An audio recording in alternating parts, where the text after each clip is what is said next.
Hola a todos, espero estén muy bien. En este video hablaremos sobre el supuesto de homoceasticidad relacionado con el problema de heteroceasticidad en el contexto de ANOVA. Este es un video que hace parte del contenido de Probabilidad y Estadística 2 de la Universidad de los Andes. Para entender lo anteriormente mencionado, vamos a tener un contexto en el que se toma el tiempo de trayecto de un punto A a un punto B para el factor tipo de carro. Este factor cuenta con 4 niveles, los cuales son carro económico, carro sedán, carro tipo SUV y carro deportivo. Es por esto que tenemos 200 entradas o datos, lo cual corresponde a 50 datos por cada uno de los tipos de carro. Teniendo en cuenta lo anteriormente planteado, se genera un ANOVA. Esto se genera teniendo en cuenta lo que ya hemos visto a través de esos videos complementarios y el curso. Y es que en RStudio podemos generar el ANOVA a partir de la función A o B, en donde tenemos el tiempo trayecto como variable de respuesta y variable explicativa del carro. Teniendo en cuenta entonces el resumen de este ANOVA, podemos decir que el factor carro es un factor significativo, dado que tiene un p-value mucho menor a una significancia del 5%. Teniendo en cuenta esto, surge la pregunta, ¿se cumple el supuesto de homoceasticidad? Este supuesto trata de que las varianzas de la variable de respuestas son iguales entre todos los niveles del factor. Esto debido a que la ANOVA compara medias, pero para poder hacerlo de forma válida necesita que la variabilidad dentro de cada grupo sea similar. Si un grupo tiene valores muy dispersos y otro muy concentrados, la comparación de medias se vuelve injusta o sesgada. ¿Cómo podemos verificar si se cumple este supuesto? Eso lo podemos hacer a priori teniendo en cuenta este gráfico de dispersión del tiempo de trayecto por tipo de carro. Aquí podemos ver en el eje Y el tiempo de trayecto en minutos y en el eje X cada uno de los niveles del factor.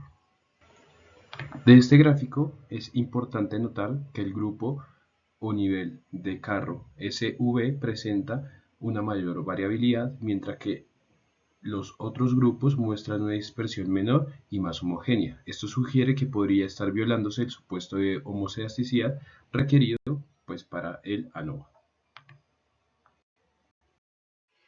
En este caso, para el supuesto de homoceasticidad, tenemos el Levine test.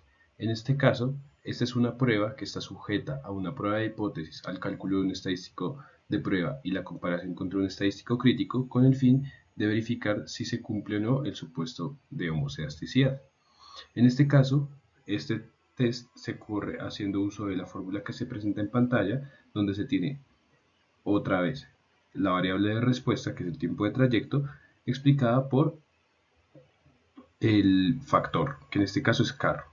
En este caso es posible observar que el p-value es menor a una significancia. Esto quiere decir que debo rechazar la hipótesis nula. En este caso, la hipótesis nula es que se cumple el supuesto de homoceasticidad, es decir, que todas las varianzas son iguales, y la hipótesis alterna es que al menos una de estas es diferente, por lo cual ya no se cumple el supuesto.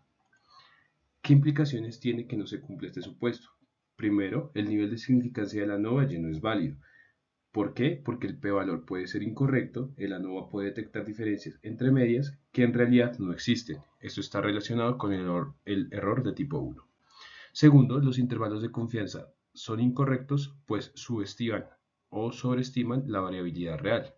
Y tercero, las comparaciones post-hoc que se han visto como contrastes simples o múltiples tradicionales también dejan de ser válidos. Tukey asume, por ejemplo, que todas las varianzas son iguales. ¿Cómo se construye esta prueba? Esto se construye a partir de la creación de una variable artificial que es igual al valor absoluto de la variable de respuesta menos, en este caso, el promedio. Aquí, como podemos ver en pantallas, también se presenta la hipótesis nula, donde se dice que las varianzas son iguales, y la hipótesis alterna, que es la negación de lo anteriormente mencionado.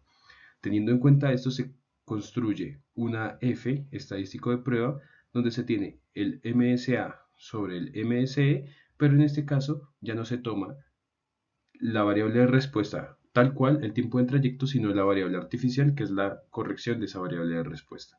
Y esto se rechaza teniendo en cuenta un estadístico crítico. Teniendo en cuenta esto anterior, vamos a hablar sobre la corrección del problema de heterocedasticidad. Una vez identificamos, como en el caso anterior, de que hay problemas de heterocedasticidad, lo que se necesita realizar es una corrección de esa variable de respuesta. ¿Esta corrección cómo se hace? Esto se hace a través de transformaciones. Por ejemplo, el logaritmo de la variable de respuesta, 1 sobre la variable de respuesta al cuadrado, o raíz de la variable de respuesta. ¿Esto cómo se puede saber, más o menos? Esto se puede saber a partir de un gráfico de media versus varianza. Por ejemplo, en este caso podemos ver que Deportivo, Sedán y Económico tienen una razón media varianza bastante similar, mientras que SV está un poco en un extremo. El gráfico media varianza muestra que los grupos con mayor tiempo promedio, especialmente SV, presentan mayor variabilidad. De hecho, la varianza aumenta con la media, es lo que podemos ver en el gráfico de SV. Para estabilizar las varianzas y cumplir el supuesto de ANOVA, se aplica la transformación logaritmo de Y. ¿Por qué se hace el logaritmo? Eso se hace de forma conveniente. Se hace porque esta transformación reduce la escala para los valores grandes y disminuye la influencia de valores extremos. Teniendo en cuenta lo anterior, se genera entonces la corrección del problema de heterocedasticidad. ¿Cómo se hace esto? Primeramente se genera una nueva variable que se va a llamar tiempo o trayecto logaritmo natural, que va a ser igual al logaritmo natural de estos datos, del tiempo de trayecto, de la variable de respuesta. Después de esto vamos a generar una ANOVA, que es la ANOVA en logaritmo natural, que es el mismo ANOVA, sin embargo, la variable de respuesta en este caso es la variable que generamos anteriormente. Teniendo en cuenta esto, generamos nuestro resumen de ANOVA encontrando que el factor carro sigue siendo igualmente significativo, dado que su p-value es mucho menor a una significancia del 5%.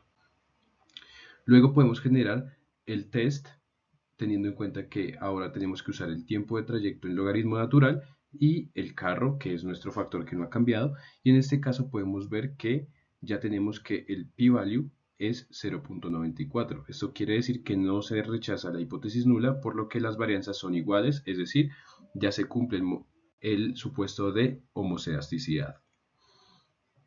De hecho, si se tiene una dispersión del logaritmo natural del tiempo de trayecto por tipo de carro, podemos ver que ya entre todos los niveles ya no hay una dispersión tan marcada, por ejemplo, en SV.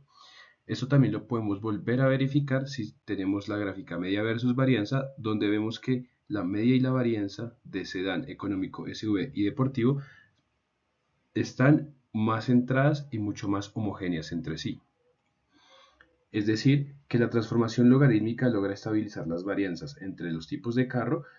Como se vio anteriormente, SV tenía una varianza mucho más grande y después del logaritmo de la transformación que se realizó, todas las categorías quedan con varianzas similares, por lo que se cumple el supuesto de homocedasticidad necesario para aplicar el ANOVA y realizar el análisis post-hoc y tener un ANOVA como sí o en sí robusto. Conclusión, en este video entonces pudimos ver de qué se trataba ese supuesto de homocedasticidad que está sujeto al problema de heterocedasticidad, se vio gráficamente y se pudo diagnosticar mediante una prueba estadística. También se pudo solucionar con el fin de pues, que este supuesto se llegue a cumplir. Muchas gracias.